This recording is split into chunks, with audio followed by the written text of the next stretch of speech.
కొట్టినప్పుడు ఎక్కడుంది నీ బ్రిటిష్ సామ్రాజ్యం? నెత్తిన బట్టల మూటలు ఎత్తుకుని వర్తకం పేరుతో ఊరూరు తిరిగినప్పుడు ఎక్కడుంది నీ బ్రిటిష్ సామ్రాజ్యం? గిడ్డంగులు కట్టుకోవడానికి ఇంత చోటు లేనప్పుడు మా చంద్రగిరి రాజు దగ్గర జోలి పట్టినప్పుడు ఎక్కడుంది మీ బ్రిటిష్ సామ్రాజ్యం? రూథర్ఫోర్డ్, ఇది నా మాతృభూమి.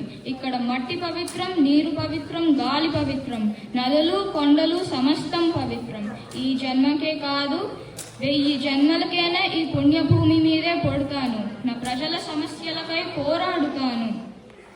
స్వరాజ్యం ఒకరిస్తే పుచ్చుకునే బిచ్చం కాదు, పోరాడి గెలుచుకునే హక్కు.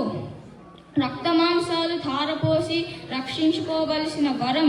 నేను కోరేది సంపన్నులు మేధావులు అనుభవించే స్వరాజ్యం కాదు, అట్టడుగున ఉన్న మనిషి కూడా స్వేచ్ఛావాయువులు పీల్చే స్వరాజ్యం. ఎక్కడ భయం ఉండదో, ఎక్కడ ప్రతి మనిషి తలెత్తుకుని తిరగగలడో అలాంటి సంఘాన్ని, రామరాజ్యాన్ని నేను కోరుకుంటున్నాను.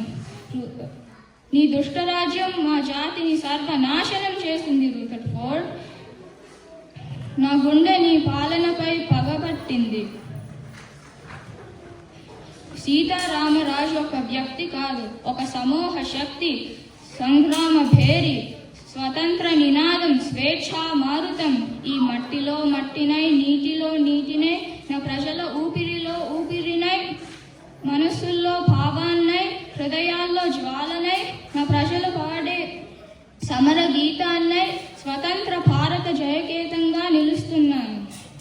ఒక్క సీతారామరాజు పోతే 1,00,000 మంది సీతారామరాజులు ఉద్భవిస్తారు.